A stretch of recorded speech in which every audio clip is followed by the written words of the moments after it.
Hi student. இப்போ அதுக்கு அடுத்து நம்ம பார்க்க போகிறது physical properties of phenol. ஃபீனால்களோட இயற்பியல் பண்புகளை பற்றி பார்க்க போகிறோம். ஸோ ஃபீனால் மேக்ஸிமம் எப்படி இருக்கும் அப்படின்னா கலர்லெஸ்ஸாக, நிறமற்றதாக, நீடில் ஷேப் கிறிஸ்டலாக இருக்கும். அதாவது ஊசி வடிவமுடைய படிகம், நீடில் ஷேப் கிறிஸ்டல்.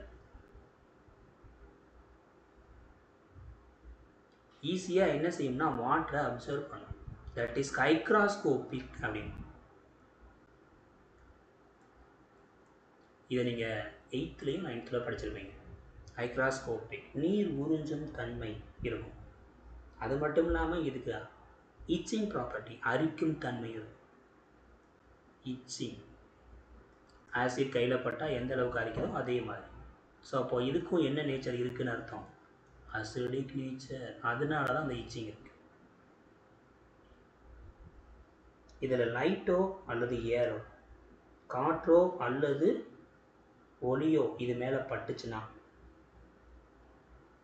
இது பிங்க் கலராக கன்வெர்ட் ஆகும், இளஞ்சிவப்பு நிறமாக மாறும். ஸோ லைட்டு ஆர் ஏர் ஃபீனாலில் பட்டுச்சு அப்படின்னாலே அது பிங்க் கலராக மாறும்.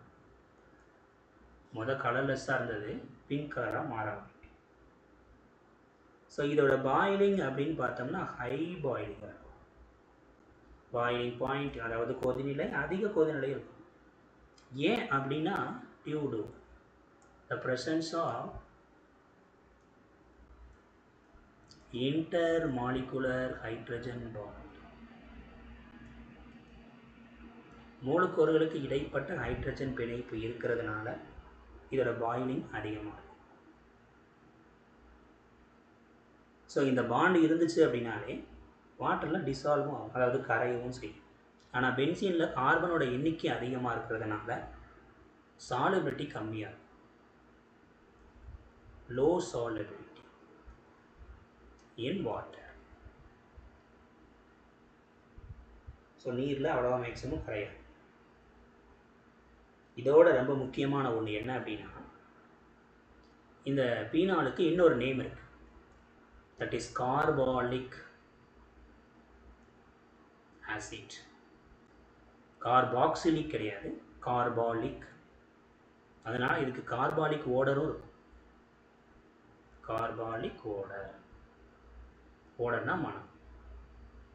கார்பாலிக் அமிலத்தன்மை இருக்கும். அதனால பெரும்பாலும் கார்பாலிக் சோப்புகளில் இதை பயன்படுத்துவாங்க. இது யூசஸில் வரும். ஸோ பீனாலோட ப்ராப்பர்ட்டிஸில் ஃபிசிக்கல் பார்த்துட்டோம். Next chemical.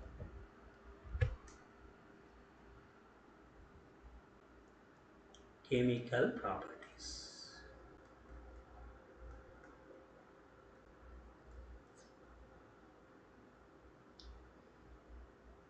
ஃபஸ்ட்டு ஸ்டார்டிங் என்ன பண்ணலாம் அப்படின்னா, இந்த கெமிக்கல் ப்ராப்பர்ட்டிஸில் முதல் ரியாக்ஷனே கொஸ்டினாக இருக்கும்போது எப்படி கேட்பாங்கன்னா, பீனாலை பென்சீனா எவ்வாறு மாற்றுவாய், convert phenol to benzene. So அப்போ நீங்கள் என்ன பண்ணிக்கோங்க, பீனால் எடுத்து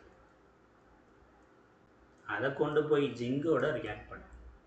ரொம்ப சிம்பிள். ஜிங்கு போய் இங்கே இருக்கக்கூடிய ஆக்சிஜனோட மட்டும்தான் ரியாக்ட் ஆகும். ஸோ அப்போ அது Z&O வெளியே போயிடும், பென்சீன் ரிங் கிடச்சிடும். That's all. இந்த ஹைட்ரஜன் அப்படி இருக்கும். இந்த கொஸ்டின் முக்கியம். பீனால் டு பென்சீன் கேட்பாங்க. ஜிங்கு வித் ஹீட்டு. ஜிங்கு ஒரு ரெடியூசிங் ஏஜென்ட், அதனால தான் OH ரெடியூஸ் பண்ணுது.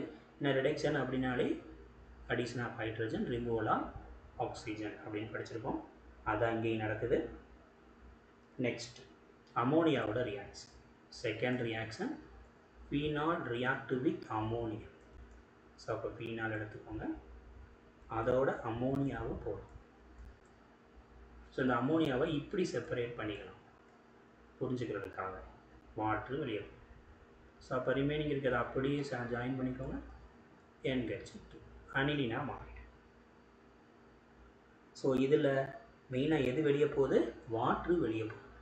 ஸோ வாட்ரு வெளியே போகிறதுனால மேக்ஸிமம் இங்கே யூஸ் பண்ணக்கூடிய ரியேஜென்ட் என்னவாக இருக்கலாம், அன்ஹைட்ரஸ் ஜிங்க் குளோரைட், ஸோ அப்போ அன்நைட்ரஸ் ஜிங்க் குளோரைடு யூஸ் பண்ணும்போது வாட்டர் வெளியே போயிட்டு அங்கே அனிலீனாக மாறிடும். நெக்ஸ்ட் ரியாக்ஷன் எஸ்டரிஃபிகேஷன், எஸ்டர் உருவாதல். நம்ம தான் ஏற்கனவே எஸ்டருக்கு நோட்டுன்னு போட்டு எழுதியிருக்கோம். ஆல்கஹால் அதோட ஆசிட் சேர்ந்தாலும் சரி, ஆசிட் குளோரைடு சேர்ந்தாலும் சரி, அசிடிக் அன்ஹைட்ரேட் சேர்ந்தாலும் சரி, இந்த மூணில் எது சேர்ந்தாலும் நமக்கு கன்ஃபார்மாக எஸ்டர் ஃபார்ம் ஆகிடும். ஸோ இப்போ இந்த ஆல்கஹாலுங்கிற இடத்துல ஃபீனால் நம்ம போடணும்.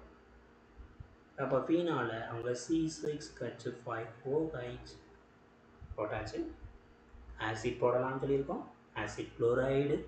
அப்போ ஆசிட் குளோரைடு போட்டாச்சு. In presence of base ready. ரொம்ப சிம்பிள், HCl மட்டும் தூக்கிடுங்க, அப்படியே ஆட் பண்ணுங்க. C6H5O C double bond O CH3 plus HCl. ஏன்னா ஆசிட் குளோரைடு போட்டால் HCl தான் வரும் அப்படின்னு நம்ம ஏற்கனவே பார்த்துருக்கோம். ஸோ இந்த CH3க்கு பதிலாக பென்சீனே போடுங்க. C6H5OH plus Cl C double bond O C6H5, same sodium hydroxide with pyridine, அப்படியே HCl தான், எதையும் மாற்ற வேணாம். C6H5O C double bond O C6H5 plus HCl. So இந்த ரியாக்ஷனுக்கு பேர் ஸ்காட்டன்-பௌமன் ரியாக்ஷன். ஸ்காட்டன்-பௌமன் ரியாக்ஷன் மறந்துடாதீங்க, இது நேமிங் ரியாக்ஷன், முக்கியமான ரியாக்ஷன். இப்போ ஸ்காட்டன்-பௌமன் ரியாக்ஷனுங்கிறது எஸ்டரிஃபிகேஷன். எது கூட எதை போடணும்? ஃபீனால் ஆசிட் குளோரைடு, அதில் மெத்தில் போடலாம், ஃபினைல் போடலாம். மெத்தில் போட்டால் CH3 குரூப் வரும், அரோமேட்டிக் போட்டிங்கன்னா பென்சீன் ரிங் வரும். That's all. Next reaction etherification, ether உருவாகுதல். ஈத்தரிஃபிகேஷன். ஸோ ஃபீனால் எடுத்துக்கோங்க,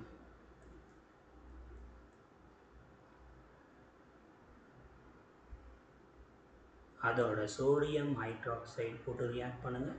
இங்கே இருக்கக்கூடிய OH இங்கே இருக்கக்கூடிய கச்சம் சேர்ந்து வெளியே போயிட்டு சோடியம் ஃபீனாக்சைடாக நமக்கு மாறும். இது கூட மெத்தில் அயோடைடு வித் ஹீட், ஆக்சிஜனுக்கு மேலே லோன் பேர் இருக்கும், அதை டைரெக்டாக போய் இங்கே அட்டாக் பண்ணோடனே ஐ எஸ்கேப் ஆகிடும். ஸோ அப்போ நமக்கு என்ன கிடைக்கிது? பென்சீன் ரிங்குக்கு மேலே O, Na ஏற்கனவே இருக்குது, இப்போ புதுசாக மெத்தில் குரூப் வந்துச்சு, எலக்ட்ரானை கொடுத்ததுனால ஆக்சிஜனுக்கு மேலே பாசிட்டிவ். ஸோ வெளியில் யார் போயிருக்காங்க? I minus. இப்போ அதை ஸ்டெபிலைஸ் பண்ணுறதுக்காக இந்த பாண்டு உள்ளே போயிடும், இந்த Na-வும் ஐயும் சேர்ந்து Na-ஐயா எஸ்கேப் ஆகிடும்.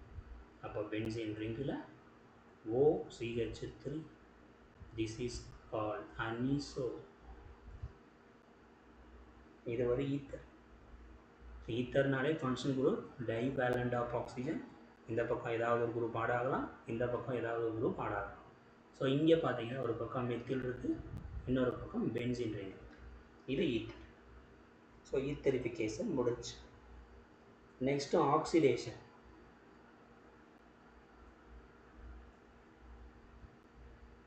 ஃபீனால் நம்ம ஆக்சிடேஷன் பண்ண போகிறோம்.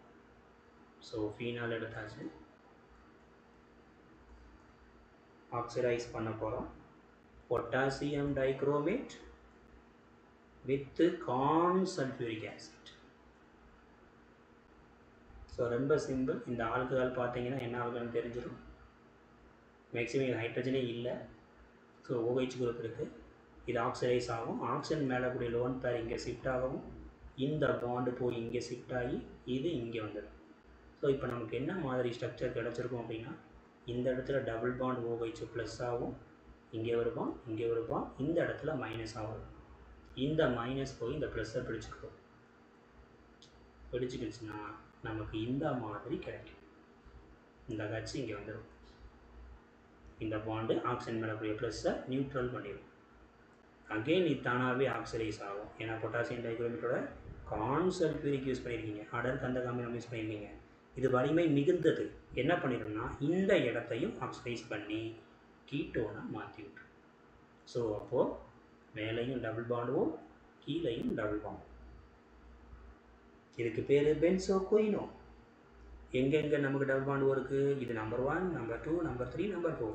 So 1,4 benzo quinoa. ஸோ ரொம்ப முக்கியம். இந்த கொஸ்டின் கேட்பாங்க. Esterification, etherification. Next one reduction பண்ண போகிறோம், ஒடுக்கம் பண்ண போகிறோம். ஃபீனால் மேலே OH. ரிடக்ஷன் பண்ணுறதுக்கு அவங்க யூஸ் பண்ணுறது மேக்ஸிமம் ரேனே நிக்கல் யூஸ் பண்ணுவாங்க. தட் இஸ் நிக்கல் யூஸ் பண்ணுவாங்க. இதோட கிட்டத்தட்ட 3 ஹைட்ரஜன், 3 மாலிகூல்ஸ் ஆஃப் ஹைட்ரஜன் போடுவாங்க. சரியா? டபுள் பாண்ட் இருந்தாலே அடிஷன் நடக்கும்னு தெரியும். உள்ளே எத்தனை பாண்ட் இருக்குது? 3 டபுள் பாண்ட். ஸோ ஒரு டபுள் பாண்டுக்கு 2 ஹைட்ரஜன், அப்போ 3 டபுள் பாண்டுக்கு 3, அதாவது 6 ஹைட்ரஜன். ஸோ அப்படியே ரெடியூஸ் ஆகி சைக்ளோ ஹெக்சனாலாக மாறிடும். ஸோ இப்படியும் கொஸ்டின் கேட்பாங்க. Phenol to cyclohexanol. Convert the following phenol to cyclohexanol. Temperature பார்த்தீங்கன்னா 160 டிகிரி செல்சியஸ். ஸோ இதெல்லாம் இதோடைய கெமிக்கல் ப்ராப்பர்ட்டிஸ். இதில் கன்வர்ஷன் தான் அதிகமாக கேட்பாங்க. என்னென்ன கன்வர்ஷன் இருக்குது நம்ம ஆல்ரெடி சொல்லியிருக்கோம். பீனால் டு பென்சின், ஓகேவா, phenol to anisole, phenol to quinone, phenol to cyclohexanol. ரொம்ப முக்கியம். கன்வர்ஷன்லேருந்து கொஸ்டின் வந்துடும், தெளிவாக படிச்சுக்கணும். Next aromatic electrophilic substitution. Electron கவர் பதிலீட்டு வினை அப்படின்னு படிச்சிருப்பீங்க, அதைத்தான் பார்க்க போகிறோம். Aromatic electrophilic substitution. இதை நீங்கள் ஈஸியாக அண்டர்ஸ்டாண்ட் பண்ணிக்கலாம். எப்படி அப்படின்னா, ஒரு பென்சீன் ரிங்குக்கு மேலே வரக்கூடிய குரூப்பு எலக்ட்ரான் டொனேட்டிங் குரூப்பாக இருந்தால் அது ஆர்த்தோ பேரா டைரக்டிங். வெளியிலேருந்து வரக்கூடிய குரூப்பை எங்கே தான் உட்கார பிடிக்கும்? ஆர்த்தோலையும் பேராவையும். அப்போ எலக்ட்ரான் டொனேட்டிங் குரூப்னா என்னென்ன நமக்கு தெரியும். எதெல்லாம் இருக்கும்? OH electron donating, Ameen group electron donating, அது போக OCH3 electron donating group. Next பார்த்தீங்கன்னா ஹாலஜன்ஸையும் இண்டக்டிவ் எஃபெக்ட் படி சொல்லியிருப்பாங்க, அதுவும் ஆர்த்தோ பேரா டைரக்டிங் தான். இது போக அப்படின்னு பார்த்தோம்னா மெத்தில், எத்தில், இந்த குரூப்பும் எலக்ட்ரான் டொனேட்டிங் குரூப் தான். ஸோ அப்போ இந்த குரூப்லாம் வந்துச்சுன்னா, பென்சீன் ரிங்குக்கு மேலே வந்துச்சுன்னா வெளியிலேருந்து வரக்கூடிய ப்ளஸ், அதுதான் எலக்ட்ரோஃபைல். அது எந்த பொசிஷனுக்கு தான் போகும்? ஆர்த்தோ ஆர் பேரா. எப்போ எலக்ட்ரான் டொனேட்டிங் இந்த குரூப் வந்தால். இதுவே எலக்ட்ரான் வித்ட்ராயிங் குரூப் இருந்துச்சுன்னா அது மெட்டா டைரக்டிங். ஸோ EWGன்னு போடுறது பார்த்தீங்கன்னா, அந்த W அப்படியே தலைகளாக மாற்றுங்க, எம்னு வந்துடும். ஸோ உங்களுக்கு மறக்காமல் இருக்கிறதுக்கு இந்த மாதிரி ஞாபகத்தில் வச்சுக்கோங்க. W தலைகளாக மாற்றினா எம்னா என்னது? Meta directing. ஸோ அப்போ மெட்டா டைரக்டிங் வரணும்னா எலக்ட்ரான் வித்ட்ராயிங் குரூப் இருக்கணும். எதெல்லாம் எலக்ட்ரான் வித்ட்ராயிங் குரூப் அப்படின்னு எடுத்துக்கிட்டிங்கன்னா, மெயினாக NO2 குரூப்பு. கார்போனைல்னு ஸ்டார்ட் ஆகிற எல்லாமே எலக்ட்ரான் வித்ட்ராயிங் தான். கீட்டோனு, ஆசிடு, எஸ்டரு, அமைடு. ஸோ இது எல்லாமே எலக்ட்ரான் வித்ட்ராயிங் குரூப். இந்த குரூப்ஸ் எல்லாம் வந்துச்சுன்னா கண்டிப்பாக அது மெட்டா டைரக்டிங். ஸோ இந்த 2 பாயிண்ட்ஸ் தெரிஞ்சாலே நீங்கள் ஈஸியாக ஆன்சர் போட்டுடலாம். இதை கொஞ்சம் நல்லா படிச்சுக்கோங்க. இப்போ நம்ம ரியாக்ஷனுக்குள்ளே போவோம். ஃபஸ்ட்டு ஆரம்பமே நைட்ரேஷன் பண்ண போகிறோம். ஃபீனாலில் நைட்ரேஷன்.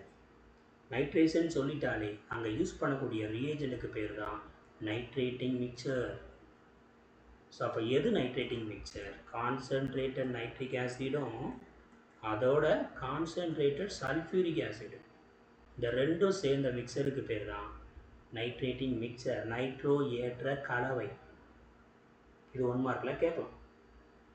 ஸோ அப்போ ஃபீனால் எடுத்துக்கலாம். நைட்ரேஷன் பண்ணுறாங்க.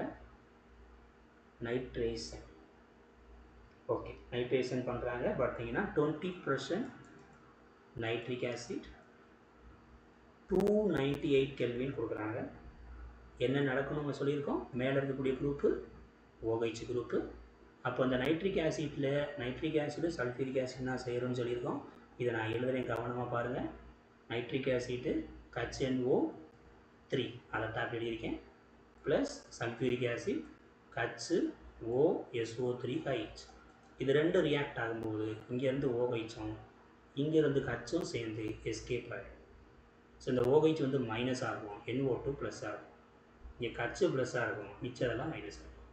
இப்போ இங்கேருந்து வரக்கூடிய எலக்ட்ரோஃபைல் எது அப்படின்னு பார்த்தீங்கன்னா NO2 என்ன சார்ஜில் இருக்குது, ப்ளஸ். இந்த NO2 ப்ளஸ் தான் எந்த இடத்துல உட்காரும் அப்படின்னு சொல்ல போகிறோம். இதுக்கு பேர் தான் எலக்ட்ரோஃபைல்.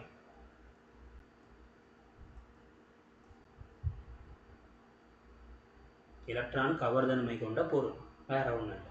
ஸோ அப்போ OHங்கிறது ஒரு எலக்ட்ரான் டொனேட்டிங், இப்போ நான் பார்த்துருக்கோம். அப்போ அது கண்டிப்பாக ஆர்த்தோ பேரா டைரக்டிங். அப்போ OHக்கு பக்கத்தில் போட்டிங்கன்னா 1,2 ஆர்த்தோ. அதே OHக்கு 4th பொசிஷனில் போட்டிங்கன்னா 1,4 பேரா. அவ்வளோதான்.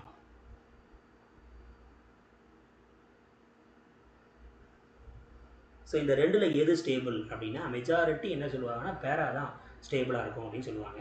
பட் இந்த இடத்துல ஆர்த்தோ தான் ஸ்டேபிள். ஏன் ஆர்த்தோ ஸ்டேபிள் அப்படின்னு பார்த்தீங்கன்னா ஆர்த்தோ வந்து இன்ட்ரா மாலிகுலர் ஹைட்ரஜன் பாண்டை ஃபார்ம் பண்ணுது. இன்ட்ரானா ஒரே மாலிகுலுக்கு நடுவுலையே ஹைட்ரஜன் பாண்டு ஃபார்ம் ஆகுது. அதையும் நம்ம போட்டு காமிப்போம் பாருங்கள். இப்போ OHங்கிறத நம்ம என்ன பண்ணிடுவோம், OH போட்டுக்கலாம். இப்போ NO2 N double bond O இன்னொரு O. இங்கே இருக்கக்கூடிய ஆக்சிஜனுக்கும் இங்கே இருக்கக்கூடிய ஹைட்ரஜனுக்கு நடுவில் நான் போடுற அந்த டாட் லைன் தான் ஹைட்ரஜன் பாண்ட். இது ஒரே மாலிகுலர் நடுவில் ஃபார்ம் ஆகுறதுனால இன்ட்ரா மாலிகுலர் ஹைட்ரஜன் பாண்ட். இந்த பாண்ட் ஃபார்ம் ஆகுறதுனால தான் ஆர்த்தோ மேஜர்.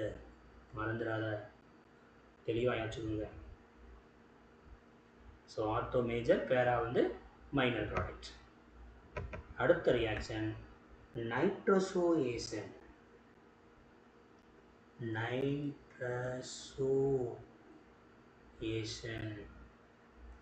ஸோ இதில் என்ன பண்ணுவாங்கன்னா அதே ஃபீனால் தான் OH, நைட்ரஸ் ஆசிட் போடுவோம், HNO2.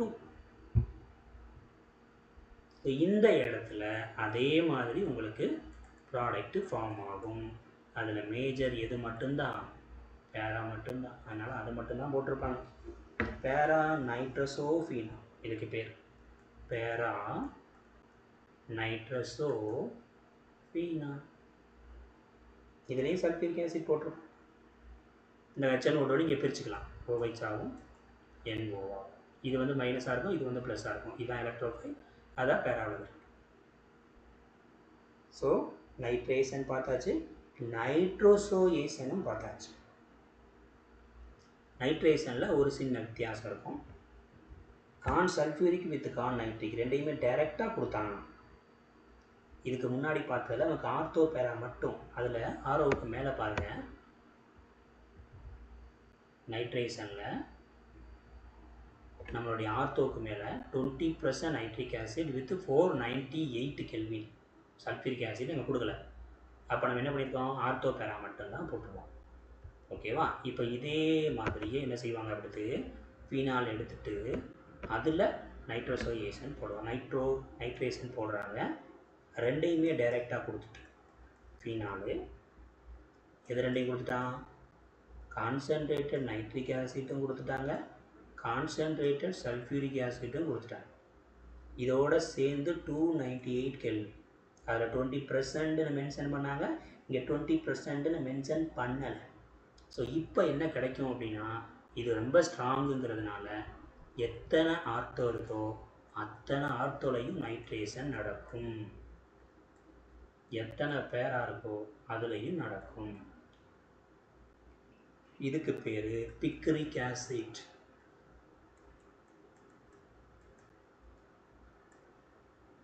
ஓகேவா? Picric acid.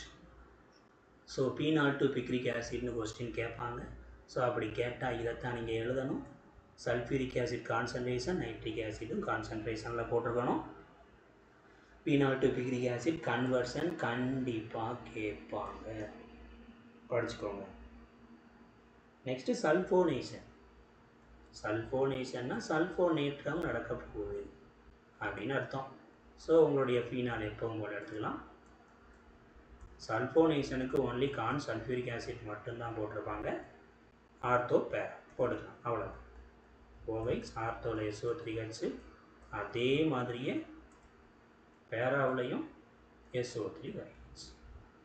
ஸோ இங்கே சல்ஃபியூரிக் ஆசிட் போட்டிருக்கோம், இங்கே SO3H தான் போடுறோம். எப்படி வந்துச்சு அப்படின்னு உங்களுக்கு தெரியணும்னு நினச்சிங்கன்னா, இப்போ இந்த ஆர்த்தோவில் கண்டிப்பாக ஒரு ஹைட்ரஜன் இருக்கும்.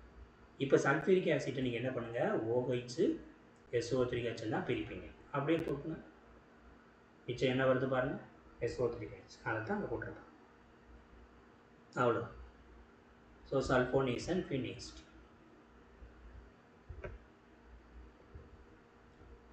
நெக்ஸ்ட் ஹேலோஜினேஷன். இந்த ஹேலோஜினேஷனில் 2 கண்டிஷன் கொடுப்பாங்க. என்ன 2 கண்டிஷன் அப்படின்னு பார்த்தீங்கன்னா, ஃபீனால் எடுத்துக்கோங்க, அதில் புரோமினேஷன் தான் பண்ண போகிறோம். ஸோ 3-புரோமின் வாட்டர்னு கொடுத்தாலோ அல்லது அக்குவஸுங்கிற வேர்டு கொடுத்துருந்தாலோ பிக்ரிக் ஆசிட்டில் என்ன பண்ணீங்களோ அதே மாதிரியே 3 இடத்துலையும் என்ன பண்ணிடலாம், புரோமினேஷன் போட்டுடலாம். இது எப்போ, அக்குவஸ் தட் இஸ் வாட்டர் சால்வண்டாக கொடுக்கும்போது. இப்போ இதே இடத்துல அதே புரோமினேஷன் சால்வன் மட்டும் கொஞ்சம் மாறுது. அது கார்பன் டை சல்ஃபைடாக இருக்கலாம், ஆர் CCl4 கூட இருக்கலாம். இந்த மாதிரி சால்வன் கொடுத்தா ஆர்த்தோ பேரா தனியாக போட்டுருங்க. ஸோ வித்தியாசத்தை புரிஞ்சுக்கோங்க. அக்குவசன் கொடுத்துட்டா எல்லா இடத்துலையுமே ரியாக்ட் ஆகும். ஸோ அக்குவசன் வந்துருச்சுனாலே ரியாக்டிவிட்டி ஹையாக இருக்கும். அதனால் எத்தனை ஆர்த்தோ இருக்கும் அத்தனை ஆர்த்துலேயும் புரோமினேஷன் நடக்கும், எத்தனை பேரா இருக்கும் அதுலேயும் புரோமினேஷன் நடக்கும். ஸோ ரொம்ப முக்கியம், தெளிவாக வச்சுக்கணும். இதிலிருந்து நிறைய கொஸ்டின்ஸ் வரும். ஏன்னா அவன் சிம்பிளாக எதை மட்டும் சேஞ்ச் பண்ணுவான், சால்வெண்ட்டை மட்டும் மாற்றுவான். அது வாட்டர் கொடுத்துருக்காங்களா அப்படின்னு பாருங்கள், இல்லை அக்குவஸ்ன்னு கொடுத்துருக்காங்களான்னு பாருங்கள். அப்படி இல்லாமல் CS2 கொடுத்துருந்தா எப்பவும் போல் ஆர்த்தோவில் 1 பேராவில் 1. சப்போஸ் அப்படி இல்லாமல் அக்குவஸ் அல்லது வாட்டர்னு கொடுத்துருந்தா கண்டிப்பாக கவனித்து ஆன்சர் போடுங்க. கேர்ஃபுல்லாக பார்த்துக்கோங்க, எந்த மிஸ்டேக்கும் விட்டுறாதீங்க. ஓகேவா? ஸோ இது வரைக்கும் உங்களுக்கு நல்லா புரிஞ்சிருக்கும். இதை உங்கள் ஃப்ரெண்ட்ஸுக்கும் அனுப்புங்க. டவுட் இருந்தால் கமெண்டில் கேளுங்கள். லைக் பண்ணுங்கள், ஷேர் பண்ணுங்கள், சப்ஸ்கிரைப் பண்ணுங்கள். தேங்க்யூ.